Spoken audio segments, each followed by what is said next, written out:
Hey everyone, I'm out picking up parts for my LS build I'm doing in my Corvette, and I wanted to talk about some stuff. Hopefully this sound quality is good enough in this video with how loud my car is. So I want to talk about some terminologies. I want to talk about motors, generators, wings, and fans, and that kind of stuff. But I only want to do it just real general to eventually move on to another point.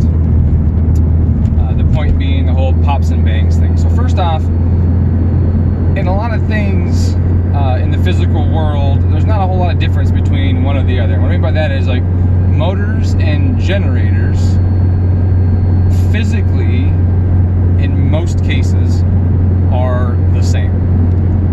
Their construction is the same. The only difference is the direction of current flow.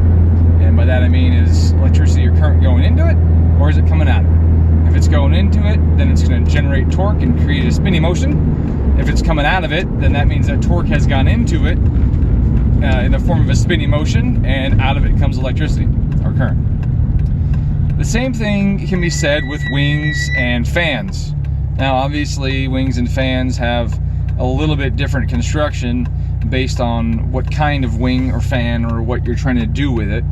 But the airfoil in a wing or a fan has the same principle of operation. And the number one, I would say the number one force or source of force is positive pressure. Now, what does that mean? Well, positive pressure, like if you stick your hand out the window of your car, the wind is going to move your hand, right? There's going to be force there. The molecules of air are stacking up on one side of your hand, and that you're developing a high pressure side on the leading edge and a low pressure on the back side. So a wing does the exact same thing. The largest source of lift on a wing is actually positive pressure. It's the high pressure below the wing and the low pressure behind it. And technically, you could fly on a square board. It wouldn't work very well because friction would be really high. And that's what brings me to the next part, is friction. So the airfoil design, the largest thing that it's designed to do is to reduce the drag or the friction of the air as it passes over the wing. Whee! That was a pretty steep train track there.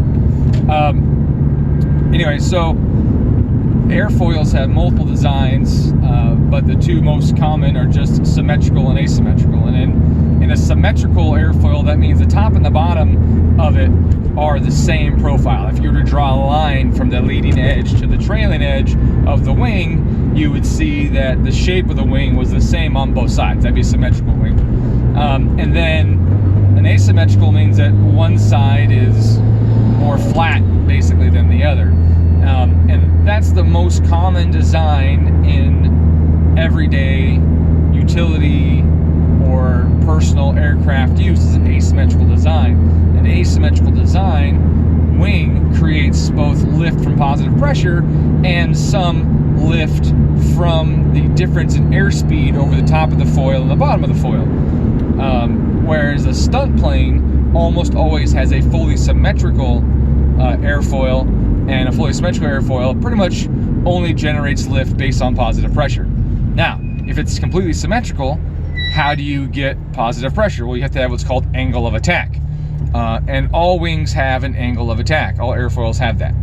And angle of attack is just essentially the angle from the leading edge to the trailing edge, like this. So if you take this wing, if the leading edge is flying into the wind, and the trailing edge in relation to the direction of airflow.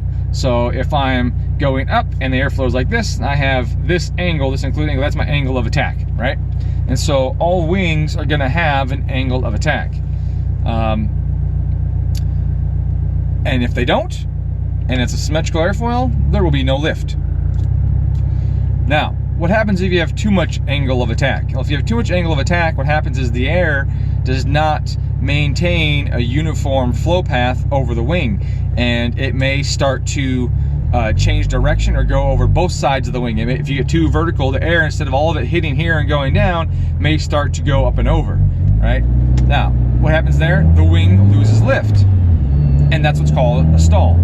Now, fans and compressors, centrifugal compressors, I need to specify, like a turbocharger, have an airfoil. And when the angle of attack becomes too steep, it will stall. Now, you would think, well, the air is always moving in one direction. A turbocharger, why would the angle of attack, change? Well, the air in a turbo doesn't always move exactly the same direction, and the speed of the air and of the fin create an angle of attack. It's hard to do without drawing some pictures to explain to you, but basically if I have a turbo spinning really fast and I stop the airflow suddenly, then in addition to having a pressure wave that forms, the airflow versus the angle of attack, or the direction of the fan blade of the airfoil in the compressor, will stall. It'll stall because the angle of attack between the two of them has become too great. The air can no longer continue moving in one direction. So what does that cause? Well, if you think about it, I have this airfoil in the wind, and I have positive pressure on it, and it's thrusting, it's causing a force to move that airfoil in a direction. Now, if the wing stalls, I've lost my lift. That positive pressure no longer exists, and it starts to fall. Right? So I've lost that force. And in an airplane, what happens? Well, you just start to fall out of the sky, essentially. You just fall out of the sky, and until you fix the angle of attack, reestablish lift, and you continue flying the plane. In a turbocharger, when you shut the throttle really fast, the air stops moving, but the blade is still going, right? You have a stall, you lose lift. Well, that lift is actually thrust on the bearing, right? It's thrust on the shaft, which transfers that to the bearing. Now, you've heard a compressor stall on a turbocharger before. It goes choo-choo-choo-choo-choo-choo, right? That sound is the air basically imparting force on the blades and then losing the ability to impart force on it, then imparting force on the blades, and then losing that ability again, right? So what happens is you have lift, you have no lift. You have lift, you have no lift, if I was to compare that to a wing. What does that do? That causes force on the compressor, onto the shaft, transfer the bearing, and I have this rapid application of load and then removal of load, and application of load and removal of load. And that's not good for anything, right? Compressor surge is a stall. Oh, now it's raining like crazy. Compressor surge is a stall, and it is a rapid application and removal of force on the compressor blades, transmitting the shaft, transmitting the bearing, and it's really bad for the bearing. Not to mention, based on the materials used on the shaft and the blades, or the severity of it, the frequency of it, all of that can cause damage to the turbocharger. Now that's important to point out that it depends on the severity. If it's the air is moving really slow and the turbo is turning at a moderate speed and you get a little bit, whatever, it might not impart a lot of force. Very similar to detonation. In detonation, right, it's only as strong as the amount of unburnt fuel and air that's in the cylinder at the time the detonation event occurs. Detonation event that occurs in your IDC, projectile duty cycle, is say 4%. It's going to have very little energy or ability to produce energy, but it can still detonate. It still happens. Now, you do it at 100% duty cycle, and holy shit, right? There's a lot of fuel and air in there, and there's definitely the potential of a lot of damage. Boy, this rain is really loud. I hope I'm not talking for no reason. Anyway, so moving on from that, resonance is something too. You can vibrate something at a certain frequency, and the force will stack at just the right time, and you can cause failure. Resonant failure is something that can happen at a relatively low energy level. It's not very common, but it can happen. Some people claim that Tesla was really big in designing resonant circuits that would automatically find the resonance of a material, and he could induce a vibration that could potentially, and then the wives' tale myth is that he could bring down a building with the resonance of it. Now that's pretty far-fetched because there's all kinds of materials in a building that would all have different resonances. But if you look at the Tacoma Narrows Bridge, when it failed in the, I think 1930 something, it had a resonance, and it was made of many materials, and that thing failed due to a resonance caused by the wind blowing over. So resonance failure is a real thing, and if you experience a compressor surge and then at the right frequency, you can cause more damage at a low power surge than you cause at a high power surge at a completely different frequency. So to just naturally assume that compressor surge, it's a light surge, is okay, that's not necessarily correct. It could be a very damaging frequency that could affect either the aluminum or the titanium or stainless or gamma titanium or whatever your turbocharger is made out of. That's the blades, the fins, etc. And then from there, you have to worry about the bearing. Is the oil wedge in the bearing maintaining stability when you're rapidly going bam, bam, bam, bam, bam on it with these loads? Well, judging by the number of turbo failures that happen from an improperly operating blow-off or bypass valve, I would say that the evidence suggests that it is really bad for the bearing. Regardless of how bad it is, you may get more or less longevity out of the turbo. But in no situation would you be able to say that, oh, it's totally fine. Because in all cases, some damaging vibration is more than no damaging vibration. Which brings me to pops and bangs and burble tunes. Some people say, oh, you're just retarding timing a little bit, you're not causing any damage to anything. Well, that's false. Now, it may not break instantaneously. Well, I would say it definitely doesn't break instantaneously, because if it did, nobody would fucking use it, right? Pops and burbles create wear. They create momentary, and rapid application of force and reduction of force on the turbine wheel of your turbocharger. Bang, bang, bang, bang, bang, bang, right? Thrust, no thrust, thrust, no thrust, thrust, no thrust, which damages the bearing on the turbocharger. They create resonance and other impactful events on the blades, the shaft, your exhaust, your O2 sensors, right? Everything else.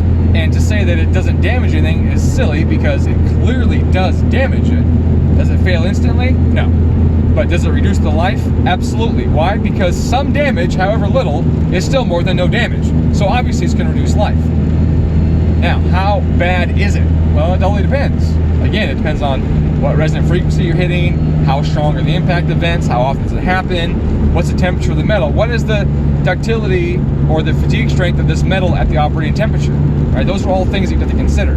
But in no situation are you going to be like, oh yeah, no damage is done, because clearly damage to some degree occurs. O2 sensors, they sit in your exhaust, they have heaters in them, they warm up.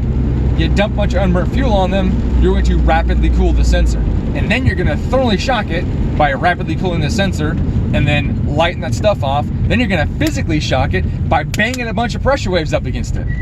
To say that it has no effect on O2 sensors is completely ignorant. It absolutely has effect on O2 sensors. And to say that you retard timing a little bit to make it happen is actually comical, because it takes anywhere from 20 to 60 degrees of retard to cause these events to happen. When you cruise down the highway in a Subaru or in many cars, your ignition advance is 40 degrees to 50 degrees of timing during cruise. If you lowered it a little bit, you're not going to get pops and bangs. It's going to take timing that is about 20 degrees after top dead center, or more, 30 after top dead center, to achieve a pop and a bang. Well, simple math tells me 50 plus 30 is 80. That's not a couple degrees. That's not retarding timing a little bit. It doesn't make any sense. And the last thing I want to address is dynamic advance multiplier.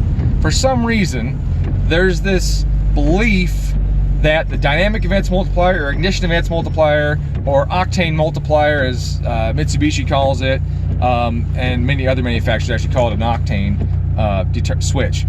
The value of that is not some magical representation of your engine health, okay? The dynamic advance multiplier is only affected by feedback and fine learned knock correction and all that kind of stuff, right? And cars, overall, it's just affected by knock. Let's just generalize it for all cars. That multiplier is affected by the amount of perceived knock that the engine makes. And by knock, I mean detonation, not rod knock. Because I've had some people say that, how did I spin a bearing and my dam didn't drop and I had no indication of knock? That's a completely different knock. That's the sound of metal pieces banging into each other because there's no oil between them anymore and there's too much clearance. Detonation is a completely different thing. and detonation is picked up by the knock sensor. Now, the knock sensor is only active for about 40 degrees. Okay, that's it. 40 degrees of crankshaft revolution every 720 degrees. So every cycle, the ECU listens to the knock sensor when the cylinder that's firing inside of a window. That's what I'm trying to say. Because it doesn't want to hear other noises like valves shutting. That's the biggest one, valve shutting or valve latch cans banging on buckets. It doesn't want to hear those and think they're knock. And so they have to put what's called a window on it. And during that window, the computer is only listening to knock in that, or the noise level of the sensor in that window to say, okay, in this window, if I have noise on this sensor, it is more likely to be from a detonation event than it is from piston slap, than it is from valve train, things like that. Now, piston slap still occurs in that window sometimes, so if you have a really noisy engine, it can throw off a knock sensor. That absolutely happens. But it's just a window. It's a window of time, and it's about 40 degrees. It depends on manufacturer. When they do it, it can be anywhere from 20 to 50 or 60 degrees of crankshaft revolution every 720 degrees, which is one cycle. Oh yeah, they're at lunch. Well, that's great. So pick them parts, and they're not even open right now. I think they opened back at 1. I'll sit here in the parking lot. Anyways, so now I can stop driving and the video be quiet again. Hopefully you can hear me. Anyways, so the dynamic advance multiplier is only listening during those times. And you can push your ignition advance setting outside of that window. It's possible. In fact, operating ignition is already outside of that window because knock doesn't even occur typically until around 20 degrees after top dead center or wherever your peak cylinder pressure is. That's where knock usually happens anyways. It doesn't happen at the spark event. I used to think it did. I was wrong. That was many years ago. I've since learned. But so that window usually isn't even open until after TDC at some point, or only a couple of degrees before TDC. So please don't think that the dynamic advance multiplier is some magical indication of engine health. It has nothing to do with rod knock or bearing wear. It has nothing to do with the condition of your turbocharger. It has nothing to do with the condition of your exhaust. You know, you're not going to spring an exhaust leak and have a dam drop unless it somehow develops detonation from that and trips the knock sensor during your operating window. So the dam is by no means some magical indication of engine health. It is just an indication of the knock history, or I should say the perceived knock history of the ECM. So if you have any other questions, feel free to shoot me an email, dominic@GetaDomTune.com. If you like this video and the instructions that I have provided, then of course hit the subscribe and all that stuff that everyone's supposed to say at the end of the videos. And feel free to shoot me an email again or respond to this video. Thanks, have a good one.